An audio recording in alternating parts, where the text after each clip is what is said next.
Hello and welcome to another episode of the Microsoft Spotlight podcast. Today it's just me. Hopefully John should be joining me a bit later because it's a bit late here in the UK. It's 10 o'clock in the evening. And today I have Vishakha Ghosh on the podcast, and hopefully I said that correct first time. It's Vishakha, but it's okay. Oh no. Oh. It's okay. Come on. That's fine. I see. Oh, I did warn you, didn't I? That's the main thing. I did warn you. Yes, you did. Vishakha Ghosh. There we go. Yes. So yes, welcome to the podcast. And Thank now you. we've got your name correct, and I've screwed it up again as always. Yes. You just want to tell us about who you are, what you do, and we'll go from there.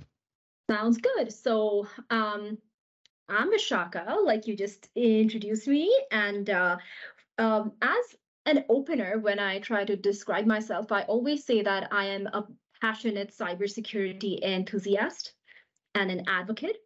I love learning about cybersecurity and talking about cybersecurity.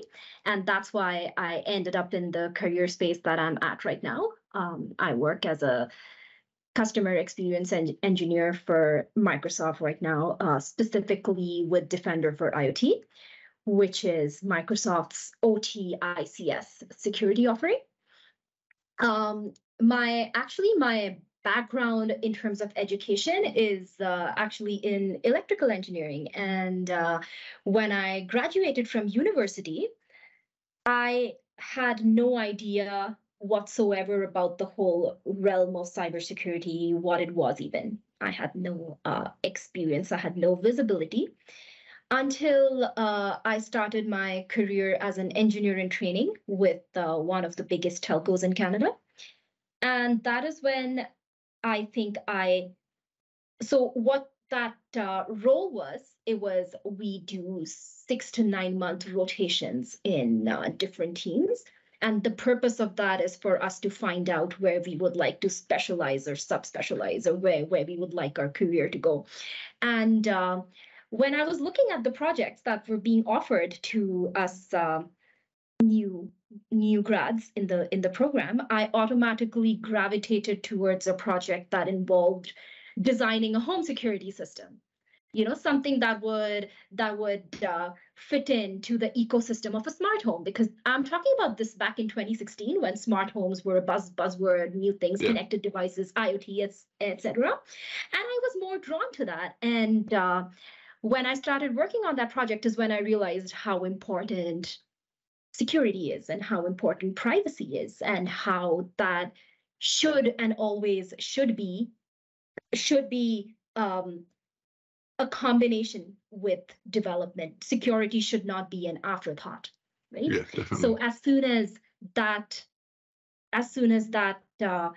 I was able to assimilate that idea, that is when I realized that there is this whole world out there of cybersecurity which I had no idea about. And I basically pushed myself to learn more and then seek out more roles within cybersecurity. And then I held a lot of other roles within the EIT training that I did. I worked as a consultant, I worked in R&D, I worked in a SOC, and then that's when I realized that my true passion lies in collaborating with people and working with customers and solving their unique problems. Which obviously at Microsoft you see probably a hell of a lot. Exactly. So that's what led me here. So that was basically my trajectory of trial and discovery and then finding my passion. So yeah, I mean, obviously cybersecurity is obviously just getting bigger and bigger. I mean, yeah, it was obviously a buzzword back in 2016. The smart home now is probably not as smart as we probably think it is, because it's just the norm.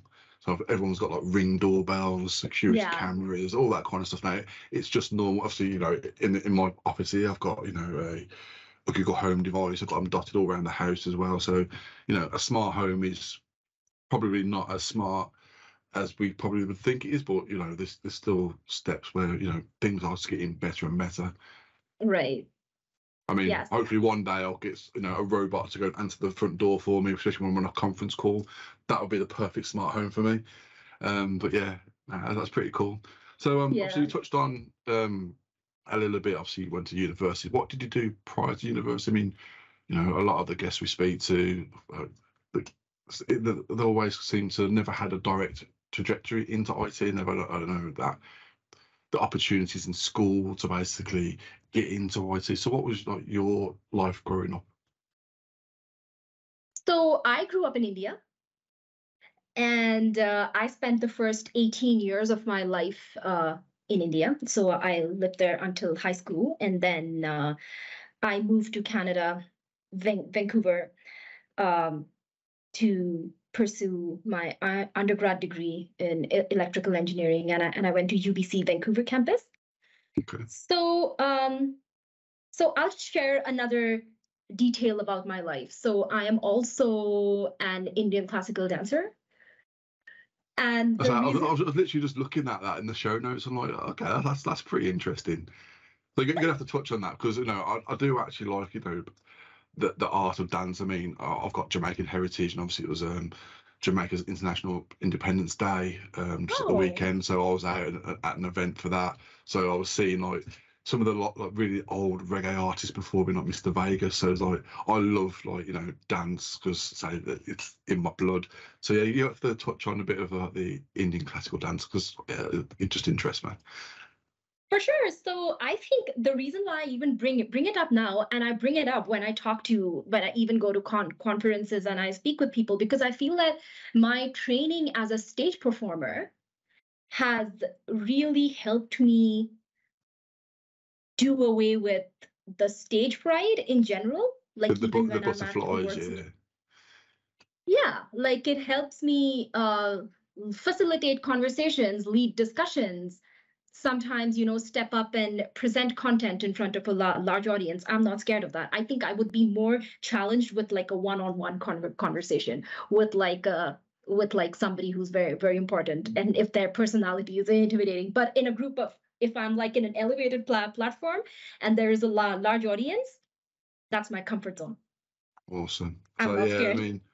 I've been the same. When I started doing public speaking, it was like, just throw myself in the deep end because, end of the day, as long as you're yourself and you enjoy and understand what you're delivering or what you're doing, then you should never really have any difficulties. I mean, I think I found it more challenging doing presentations over like Teams or whatever online. Yes. Because yes.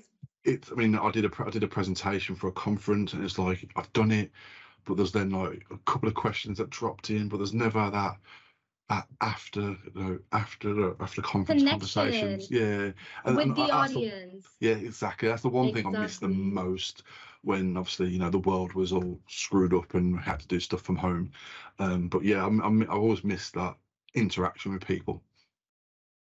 Exactly, and I think that's what and then for me, it's a little bit different because I started getting formal training since I was 3. So I went to 2 parallel academic institutions, one for like regular school and one for dance. So it wasn't a hobby class that I went to. I went to a training institution that trains dancers to become professionals one day. Awesome. So do you still kind of do it now, or? I'm sorry? Do you still kind of do it now, not classical dancing? I still do it to this day. Last weekend, in fact, I was in Ottawa to perform.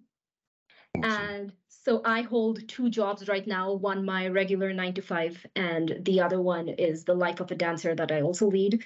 So I perform professionally as well. So honestly, for me, it's just like, so here's what I tell people. I have one job that pays my bills and the other job that keeps me sane.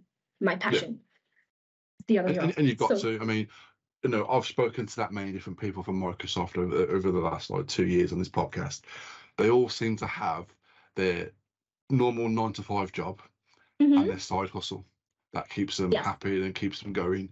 I mean, I've mentioned before this podcast, if you ever want shoes, dresses, was it well-being stuff, just hit me up. I can put you in touch with the right person at Microsoft.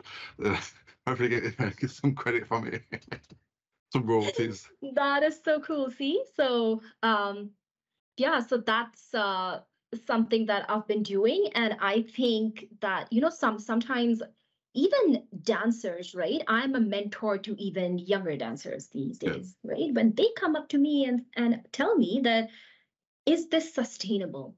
Like, can I continue this past high school or something, right? And I tell them that you have to see this not as an obstacle. It's not like, can I continue? See the benefits that it's going to give you in your career. It is Yeah, going to 100%. make you a more personable personality. Yeah, I It'll help mean, you break ice with people easier. so what you've said there is exactly what Karuna Gatamu basically said to us. And obviously, you know, she's a big, powerful figure in Microsoft, has been on, you know, so many different Ignite videos. But she also told us that she's come from a professional dancer background, and that there basically gave her that ability to be able to just to go on stage and perform in the way that she needed to, because she's not scared, she's done it. So, you know, there's no need to have that fear when you've basically had that sort of training, because yes, it's not direct, you know, training in IT. It's the personal skills that you basically need to perform your job, because they're just as important as the technical skills. Exactly. And that's what I was coming to. That yes, your technical skills are things that can be taught. Like, I was gonna in fact tell you that, like I said, right, my credentials are not in cybersecurity. I'm an electrical engineer. I studied power systems in school, right? I solved equations on how do you transfer power, generate power, and transfer it from point A to point B. I don't use that anymore. So all my credentials for cybersecurity are through certifications, are through learning on the job, are through talking to people, are through shadowing people in jobs. Yeah. I went and asked people, like, I literally, there was a point where I begged someone, can I help you, please?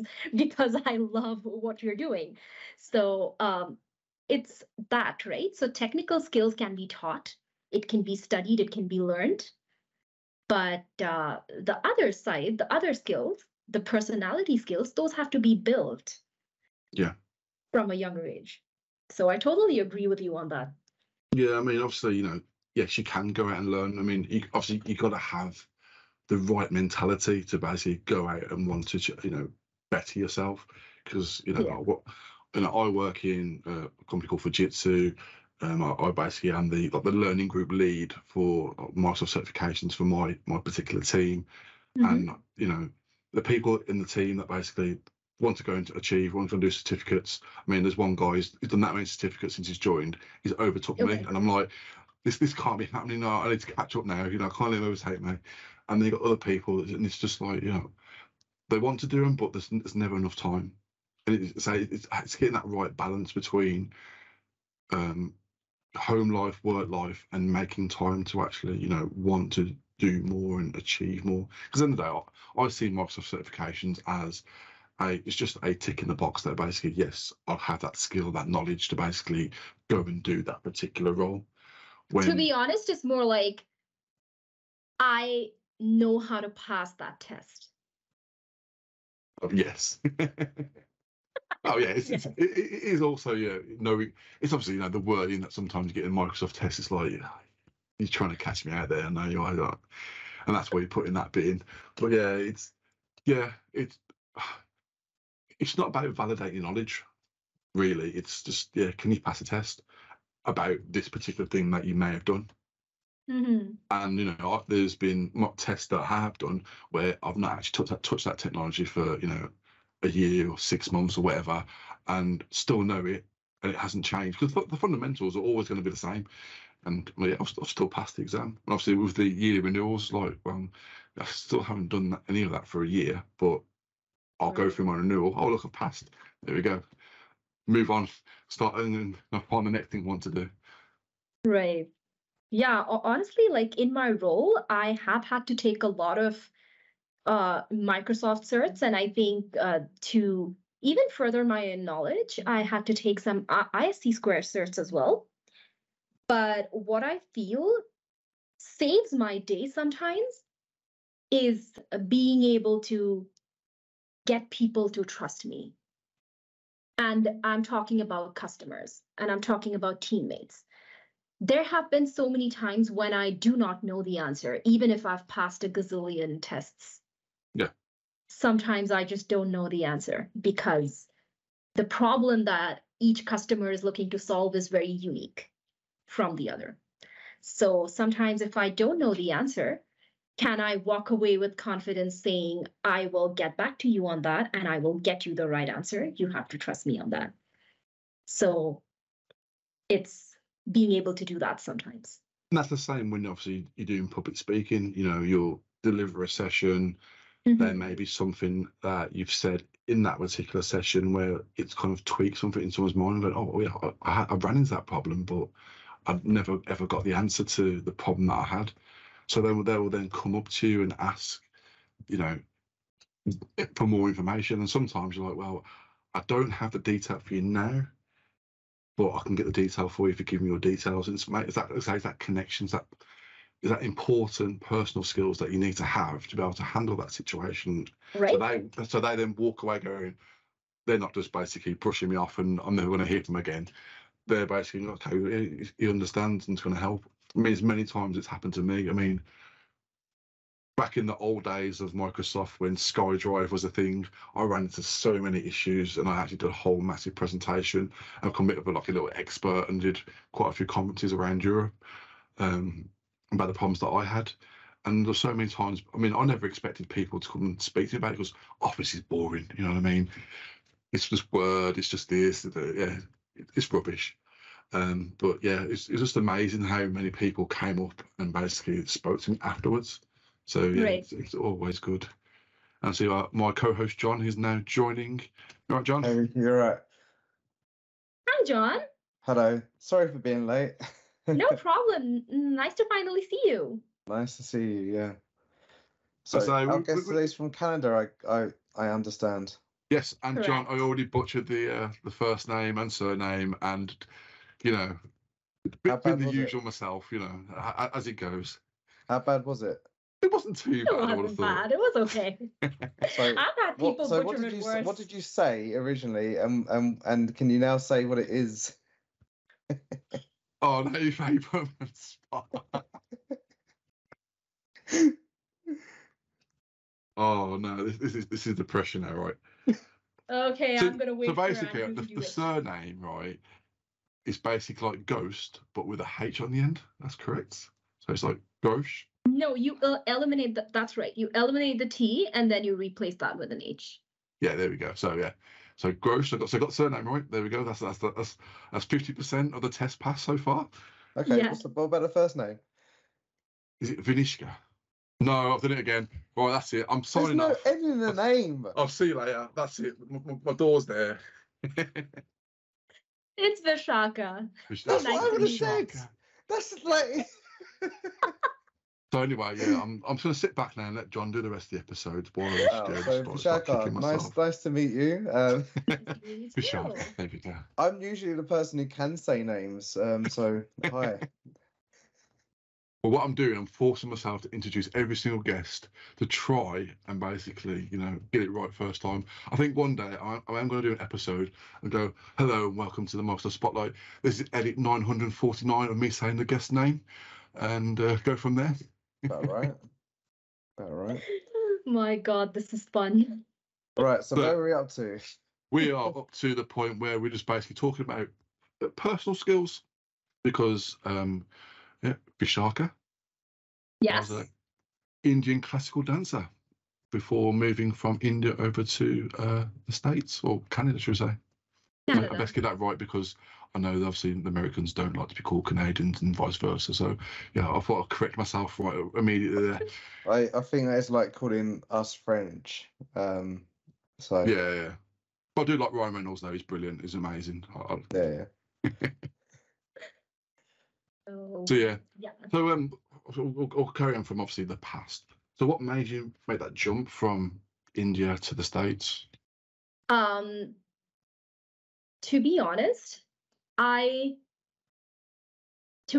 have a lot of family that have been educated in North America, in US and in Canada.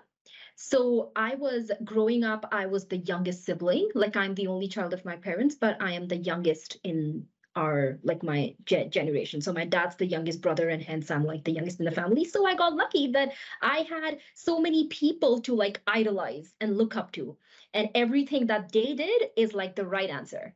So I've had cousins who've moved to US and in Canada, and I thought, oh, that's like the obvious right thing to do, and that's what I worked towards. I think in high school, I knew that it's either going to be somewhere in the US or somewhere in Canada that I'm going to go to. And yeah, and that's how it happened. And when I was picking a school, UBC it was because I had a cousin who went to UBC and he did the exact same degree that I did. He was in electrical engineering as well.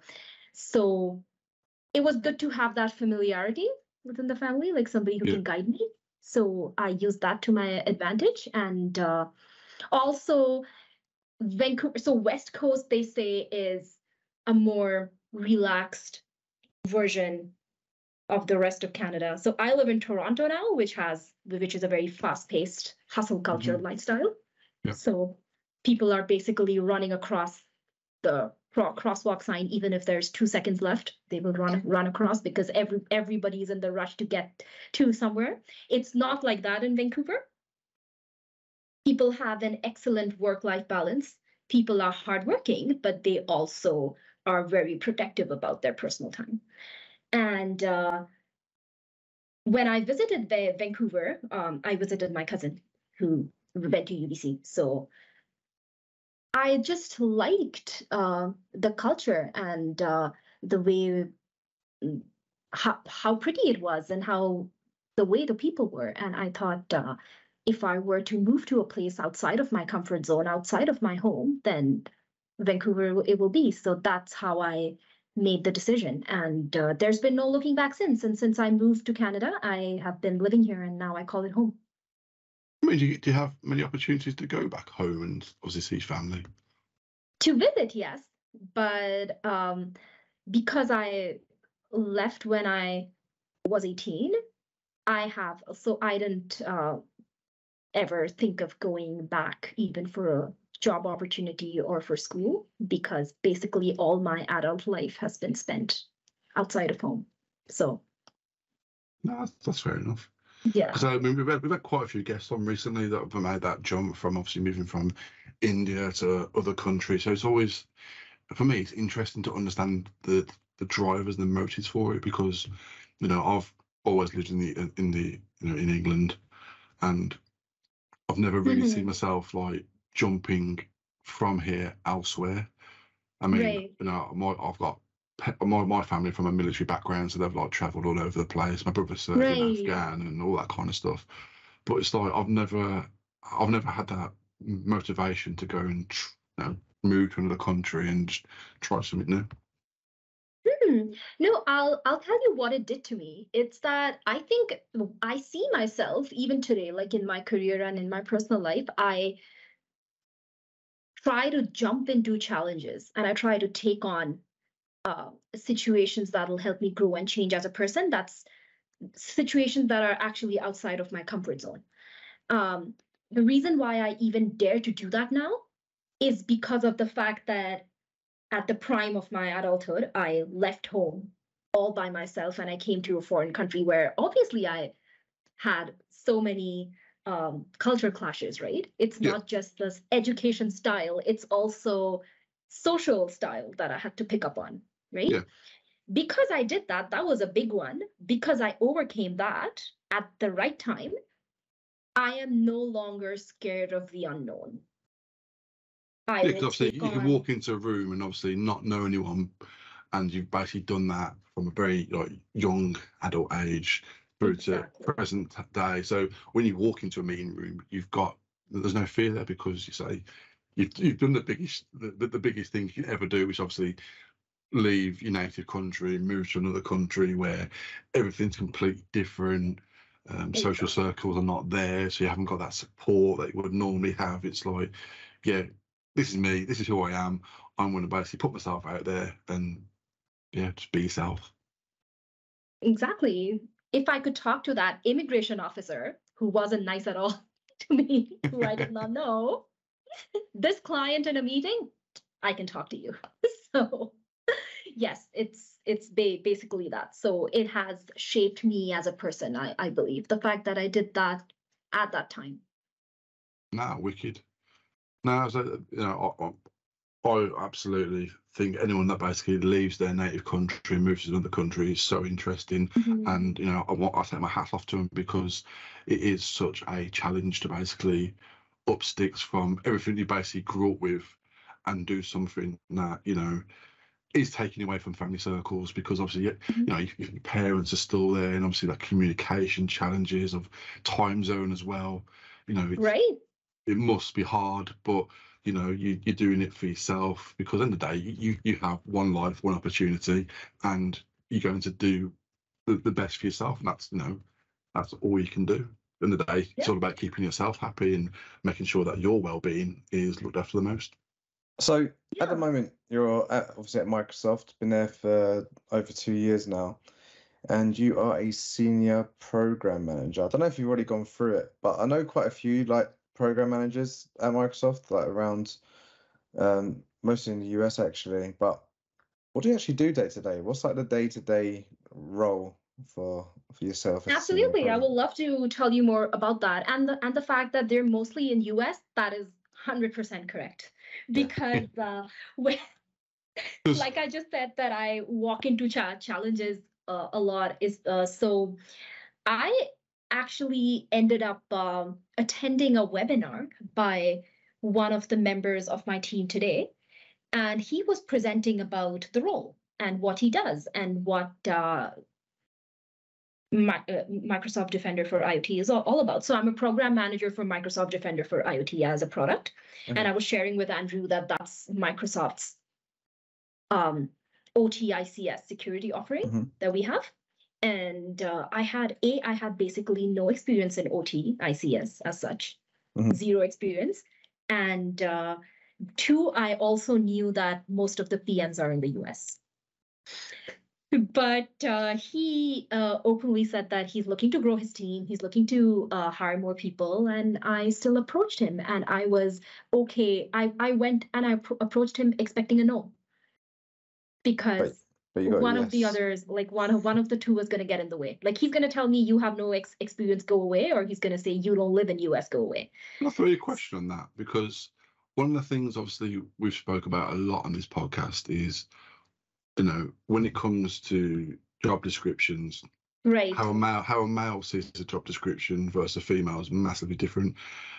And if I see a job description, it says security, and it probably say, got the word security in there, M365. Yeah, I can do that. But then obviously if a female looks at it, they'll be more clinical and probably not apply for it. So what made you just go, right, I'm going to apply for that? So the thing is, I did not apply for that. So I fall for that trap a lot, what you just said, because if I see a job description and I see that, oh, they're asking for 50 skills and I have only 2, I will not apply to this. Versus, I have really seen this happen to me. Like, my other male coworker, he'd be like, oh, I can do this job. Right? And I've seen him do that. So I did not really apply. Did he get the job though? That's the question. Sorry? Did he get the job? That's the question. He did, because he applied. I didn't, because I did not apply. So that's the thing. So I didn't really apply. I pinged this person on Teams and I said, I loved how you presented. I loved what you said. I am really interested to learn this. Would you by any chance consider somebody who's not really in the US and somebody who's a beginner in OT-ICS? Would you be open to a conversation? So that's how I ended up on the team. And that conversation went into an interview. And then that interview went to round 2, round 3, round 4. And that's how I ended up on this role.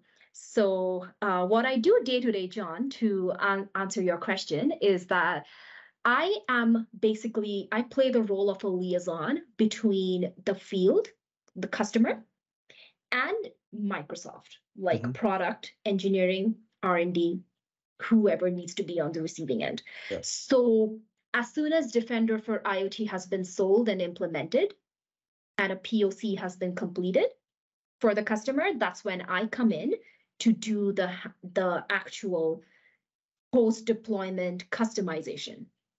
So when the deployment is done, the product is in place, when we're ready to talk about security, when we're ready to tune it and customize it specifically to that customer's need, then I will come in, I'll give them advice, I will lead them in their security journey in OT, and eventually get them to a place where they're fine to hand it off to their SOC and move on to the next site. So it's site by site. So when I have a customer, we talk about their deployment plan, how many sites they have, how many locations do they want to deploy our product in, and I make sure that they achieve that goal without any roadblocks. And certain things that are the company, like our product team will believe that should work in theory, I am like their reality checker. Yeah. So I apply that to the customer, and then I will take the feedback to our product team on whether or not it is the best solution and how best we can tweak it in order to enhance the product better and make it more suited to what's relevant in the industry today. Awesome. So that's basically what my role is. Nice. So I'm surprised that you haven't kind of done the same thing for Sentinel. Looking at your background, you've got very big SIEM solution backgrounds, not in Sentinel, but Logarithm and ArcSight and stuff. Sorry, I'm definitely looking at your LinkedIn right now. So see, when you went over to Microsoft, was that generally to look at the Sentinel side of things and stuff, or was it or did you always have this in or you didn't have this in mind? Was it to go to Sentinel in the first place? So when I joined Microsoft, I was in an Azure security role. Okay. So it was Sentinel, Defender for Cloud, M365D, but and that role was very autonomous. It's like you don't own a product portfolio and life cycle. You own the customer's security journey, and then you understand the problem, and then you give them a solution. And I was seeing myself automatically gravitating more towards Sentinel because I had the SIEM background in my past life. Yeah. Right. So see in your role, I'm sorry, we never generally talk tech here. It's just because I'm really interested in diet. For sure. I do loads of Defender stuff and security. So like we normally get SharePoint people on, so I'm not really interested in tech. So when it's SharePoint, but when it's security, I get interested. That's so cool. I would love to have conversations with you because even I get interested when I hear security. But in terms of kind of as a program manager, do you kind of sit on when new products are released as well? So as a program manager, a program manager would do that, yes. But me, I am tied to a product. So I am on the Defender for IoT team. So I will sit on roadmap for Defender for IoT specifically. Yeah. So say if a new product came in within the Defender for IoT, so a new feature is released or something like that within that, are you generally on that side of things as well? So as program managers, we have direct influence on what features should be built out, yes. Yeah. But we are not the ones physically building it out. No, because what I'm getting to anyway is I saw on LinkedIn something went in general. I think it was either public preview or general release. And something I thought was really cool is that when a new product comes out, like the team get like a little like trophy and all that type of stuff. Like they get like a memorabilia, like a pack of when they've released a new product, and it's to do with I think it's like a patent type thing. They all get put on the patent for it and stuff like that. The patent for it. That is if you've designed a security solution customized to solve a unique problem, then yes. And if it's not in the market right now, then yes. Yeah. No, I saw that. I thought it was quite cool. That's what I was I've never heard of that before. Yeah. I mean, obviously, it's kind of a quite unique keepsake, isn't it, really? Yeah, I saw it on LinkedIn once, and I was just like, oh no, that's pretty cool. And I think there's a program Mhm. manager that posted it as well, to be fair. That's why I Mhm. asked. Yeah, we are generally the advocates for security. We are generally the ones publicizing it Yeah, to cool. people. So yeah. Nice. Yeah, Right, that's why I thought I'd mention it. I'm gonna That's where throw the some story stuff in now. that's where the story was building up to, was that. So obviously because this whole podcast is all about women in tech and the Mhm. community and stuff. So I know that obviously you're kind of a very much a big advocate for women in tech, the women in cybersecurity. So you want to talk Yeah. about the things that you're involved in, and how it excites you and basically wants you to do more. But obviously, my personal opinion on it, because obviously I'm a male champion within my organisation, is I want to help people really get involved in supporting more women in our organisation into the next role, the next step. So what excites you about doing a similar kind of thing? To be honest, what I really love about the cybersecurity space, what keeps me in the space, is that it's a very inclusive space of people with different backgrounds and interests. So if you are somebody from a tech background, if you're a developer, there is a role for you. If you're a consultant, there is a role for you. If you are if you're a people's person, there is a role for you, right? If you are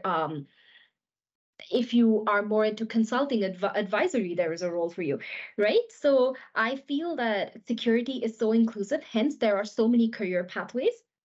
And having discovered that, I would love to share that with people who are looking to get their feet wet in the space, who are looking to find a doorway to the space. So um, I like to stay involved with all the initiatives about women in tech, women in cybersecurity, to be specific. There is so many opportunities locally in Toronto. It's a very active community. Like if you want to seek out the opportunities, it's there. So I'm a part of a few. Like I recently volunteered at CyberX for women in cybersecurity, where I talked about career pathways, and most of the audience were like women who are just fresh out of university, and they just want to learn about what they can do. What is so the question that I generally would get is, what's a good entry level role? And the way I would answer that is, what would you like to do? That is your entry level role. There is no level 0 and level 5. It's what your interests, you will find a role based on wherever your passion lies. So I feel really passionate, and I also feel like I owe it to people to pass this knowledge forward, because this is a very interesting space, I believe. Um, I'm involved with another initiative within Microsoft, where we are trying to make job postings more inclusive of women, more job postings that help work with the women's belief system, Yeah. rather than trying to change women. Postings that will say, these are the skills that you need, and it's okay if you don't have them. It's okay if you have this. So making it more inviting to women. So And I this say with morning I that as spent some time. well, I think basically it's not just about the technical aspects, it's also Yeah. about the personal stuff as well. Because, Yeah. there may be a mother who has childcare who isn't able to basically get to an office. So having that flexible home working, hybrid working kind of role would work or suit them much better. So again, obviously, it's all about them little finer details and making sure that whatever you put out there, it's basically in the correct context. Because everyone, as I say, obviously at the start, anyone can pass an exam, anyone can have all the skills in the world, but it's also having that and then personal skills that basically help you through the role as well, and making sure that it's got to be the right fit, from a Exactly. personal perspective, from a situation perspective as well. There's so many little things that you have to account for. It's always tough. Yes, and also to make that posting, like the text, inviting to women. And Yes. it's a group of women that were worked on it, right? And we were putting ourselves into perspective and saying, what is it that would make me want to apply for this role? What will not intimidate me, right? This morning, I spent a few hours working with another colleague to try to draft out a mentorship program. So we were basically drafting out a guide on how the program would operate, where one woman mentors another one, and Yeah. how does a mentee who is trying to grow in their career would be able to learn from somebody's personal story rather than learning just their skills. Like, how Yeah. would you learn from somebody's story, right, and apply that to yourself? Because life happens, because outside of our 9 to 5 there is a life that happens, right? And how do we learn from that and put that into our day-to-day tasks? Yeah, I mean, I'd love to see that the wording that you put together for the job description, because that's something in Fujitsu that I've been looking at with the Women in Business Network that we have. So that's basically a group of male allies, women within the business, all working together, trying to make sure that we're, engaging the people in our business and making sure we're doing the best by everybody. So yeah, I'd love to see like the wording that you put together, because I think that'd be quite interesting. Yeah. Then sometimes I just go out there. I attend a lot of conferences and webinars that are either like general in the tech space or specifically led by women. And Leading Cyber Ladies is another initiative that is, I don't think it's specifically local to Toronto. It's a Canada-wide thing, but they're very active in Toronto. Sometimes I just go there to make friends. I am not participating or contributing or doing any tangible work, but I'm just there to have a good conversation with like-minded people. That's it. But John, he joined this podcast with me. He made lots of friends. He likes talking about his friends and winning trophies with them at particular conferences and events, which he now sees them quite regularly and speaks to them quite regularly as well.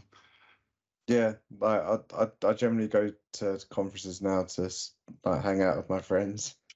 See? Like, yeah. And win trophies, John. You got to put that in there. Yeah, You throw it in their face a few times, I don't want to throw it in everyone's face too much that we always win the quiz trophies, but Quiz trophies. Yeah, we always win the quiz trophies. So I beat everyone at Tekken though the other day. We went to a Scottish Summit. There's a Scottish Summit in Manchester last weekend, and ANS, shout out to ANS by the way. They're a company over in the UK, and they hosted like one of the best after parties possible. It was started about 6:30ish in the evening. It was free drinks until about 9:30. Wow. That must be one hell of a bar bill, I have to say. It must have been mad. It wasn't like just for speakers and stuff like that. I think it generally was quite a few speakers there, but I think if you went onto the to their stand, they had a Pac-Man like arcade machine. Yeah, I saw pictures of that. Yeah, Christine Kolajewski, one of our old guests, she won that. I think the person who comes second was the son of the CEO of ANS, and unfortunately I came third, didn't win that one. But in the evening, the after party was at the a Pixel Bar, I think it was called Pixel Bar, and it was like a retro gaming bar. So one side of it was like all those like N64, PS5s, like Xboxes. Geek paradise. Yeah, it was like loads of mate. It was by the evening. Yeah, it was the crowd changed a bit when the Scottish Summit lot went off. But I played everyone at Tekken, and there was this lady there who was just beating everyone. She like looked up. She won like 10 in a row. I went in to beat her. Sounds like you had a lot of fun. I knew for a fact it was luck. So I'm gonna. I knew for a fact it was luck because she asked for a rematch. I went nope. Yeah, I've took your nugget. That's it. I'm going now. Yeah, I was like, nope. I just sat there, watched her beat everyone else. Anyway, yeah, Wow. there's a Yeah. fun story from the Scottish Summit. Right, John, I think we're getting very much close to our usual running time. Do you want to throw in your questions? So I did try and do your questions in the last episode, John. I literally did the first part, and then my internet decided to die on me. So then Sophie had to finish it off. Go Cool. on. So, question I generally ask most guests now is two-part question. The first part is kind of, can you give me example of your career where it was like a really hard time, maybe the hardest part of your career, and the most important part of that is like, how did you kind of like come out the other side? What did you learn for it? How did you deal with that situation? I think the hardest part of my career was when I was working in my first role within Microsoft, and I was adjusting with the culture and the expectations in here. Mm-hmm. And I think the first 6 to 8 months was very challenging in the sense that it's suddenly like I'm in this huge ocean. My manager was remote, and it was smack in the middle of the pandemic when I joined. So there's no office space. There is no human to human interaction. We're all cooped up in our little spaces. And imagine trying to figure things out with, like, I don't even know, one day my Teams is crashing. It doesn't even have to be specific to my role. One day Teams is crashing and I don't know who to reach out to. Yeah. Right? It would have been so much better if I'm sitting in an office and then I can reach over to the person on the cubicle next to me and say, hey, how do you reach out to support? Like, this is crashing. Not having that. And then also basically figuring the role out and then trying to build from there. So that was really challenging. And what I started seeing myself do is that, honestly, I didn't, like, most of my team members were outside of Toronto. I saw myself trying to seek out people that are local. They don't have to be within my team. Other people, other teams, tech, non-tech, who is in Toronto first? Let me, find people first. Let me find humans first. And then that immediately became like a support system. They're not necessarily helping me with my day-to-day.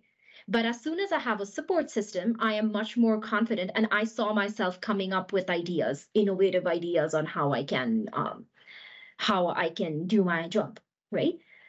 And it was basically like, let's say, a problem with that can be solved with Azure Security, maybe a combination of products, right? I was feeling lost when I was just looking at the problem as a problem. And then there were other things that were playing on in my mind that were like roadblocks. I was thinking, oh,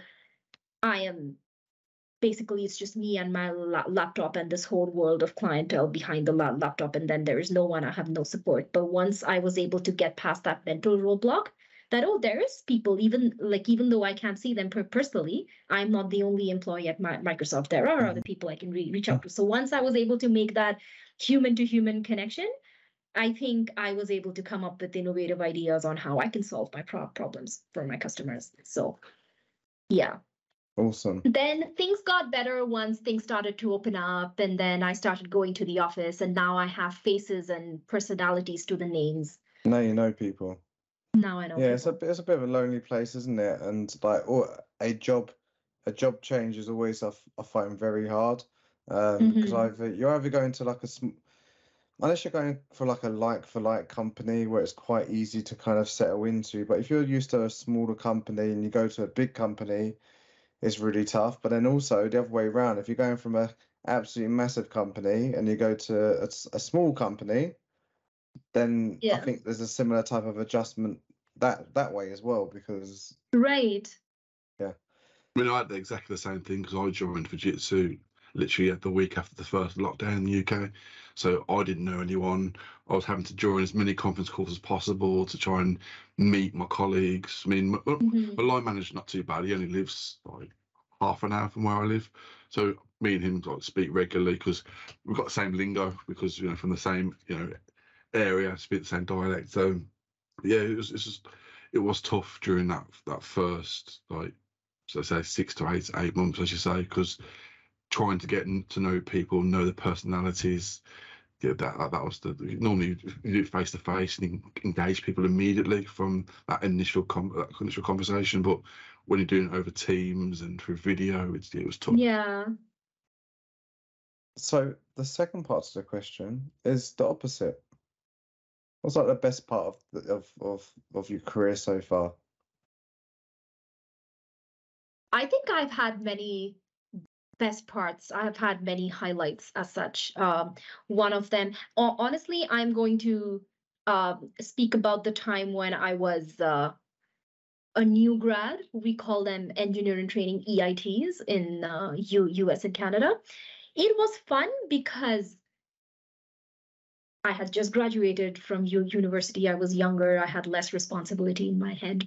I was more like, I was more carefree even as a person. And the role was a lot of fun because every 6 to 9 months, we were on a rotation. We were picking a different project, a different work stream.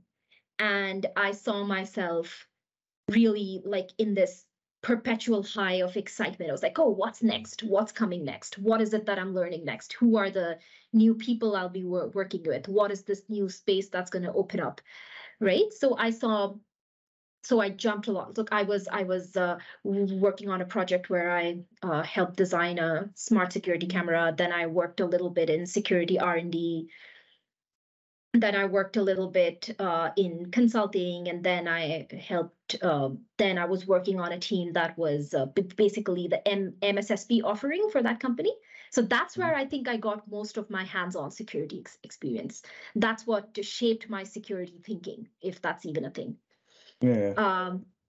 Then it's hit a low point because I was basically doing on-call because it was operations, and operations requires you to be on call for some amount of time. So I was basically on call 50% of the time. So 1 week I'm not, and 1 week I'm on call. So I was telling you, Andrew, I have performed on stage while the pager is on me. I've done on call, and I was literally 3 out of 4 weeks a month on call for a period of time. I mean, my paycheck was great at the end of the month, obviously, being called out and obviously having that, that holding pay for basically just being on call. But I would never ever want to be on call ever again in my career.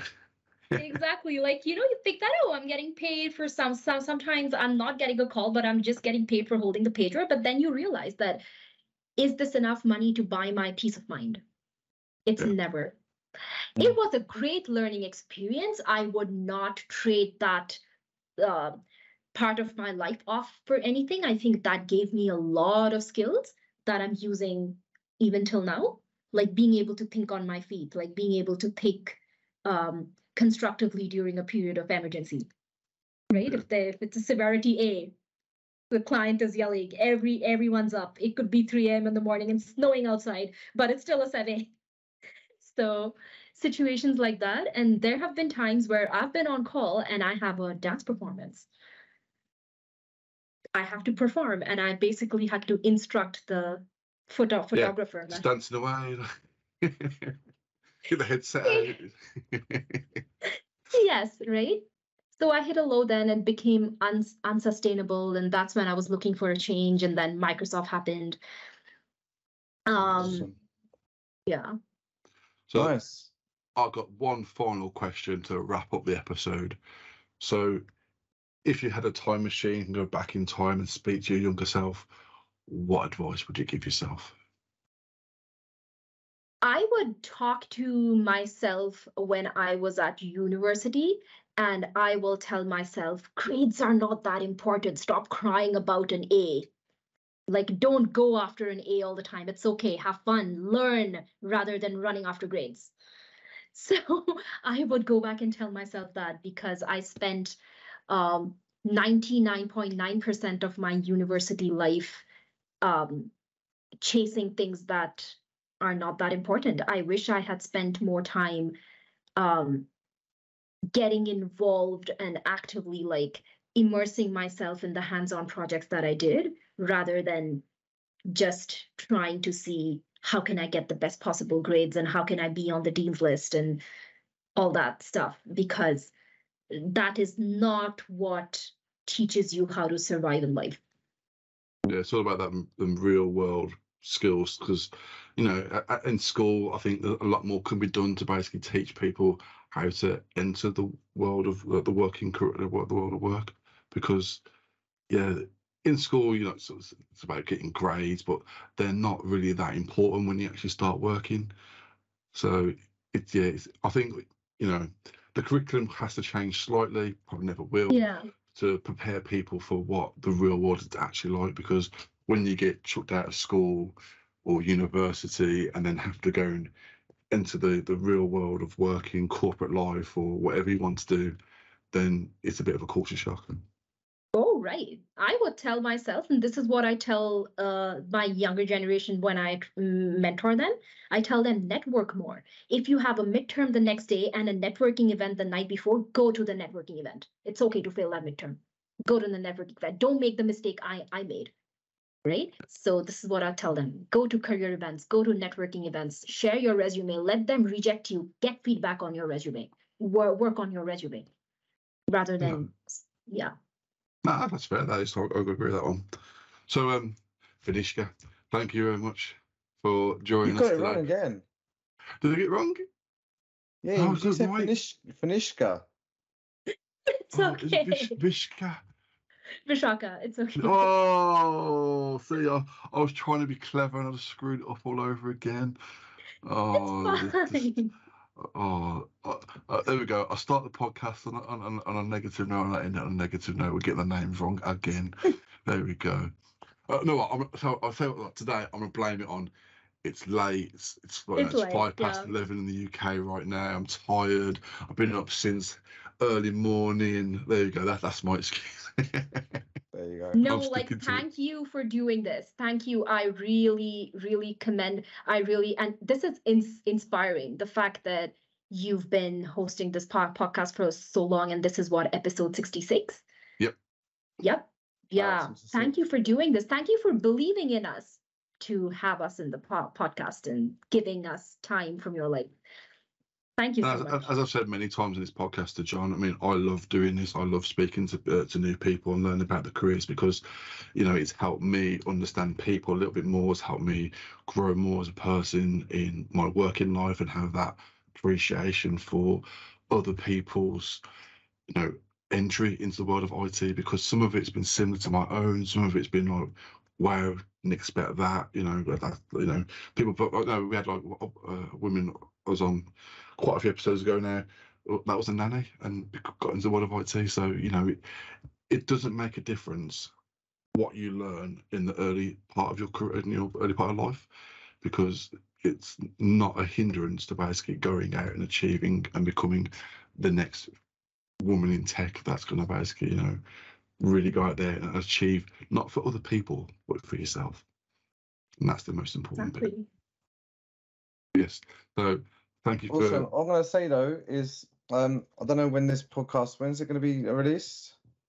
This one will be released, I think it's back end of August. Because, hold on, I will tell you live right now on this podcast, it will be released on the 29th. There you go. So it's the 29th. Can everyone head over to the Microsoft Community UK Spotlight and Recognition Awards and vote for us as your favourite podcast, if it is your favourite podcast. If it isn't, don't worry. But if it is, please vote for us. Well, I would hope the fact they listen to this podcast, it is their favourite podcast. It is, for sure. Yay. But yeah, awesome. So yeah, thank you again for joining us, and I'm sorry for killing your name. Not once, not twice, not even 3 times, but people have done a lot worse. This is okay. At least you're going to remember us and me and the podcast. So yeah, that's the a big thing. I will always remember this. Thank you. Cheers. Right, John, I will Cheers. see you on the next episode, whenever that may be, in a couple of weeks. And Right, yeah, see thank you you. for joining us today. See you later. See you later. Bye. Thank you for listening to the Microsoft Spotlight podcast. Please make sure you hit that like, share and subscribe button to help us promote our message. You can also follow us on Twitter at MSFT Spotlight, and we're also on LinkedIn, the Microsoft Spotlight podcast. And finally, we'd like to tell you a little bit about BitTitan and thank them for sponsoring this podcast. Remote migrations start here. Let MigrationWiz do the work for you. It's fast, secure, and 100% SaaS, which means you can migrate at any time and from anywhere. Migrate mailboxes, documents, public folders, personal archives, or even Microsoft Teams with just a few clicks. No special training needed and no customer downtime. When the work matters, choose MigrationWiz.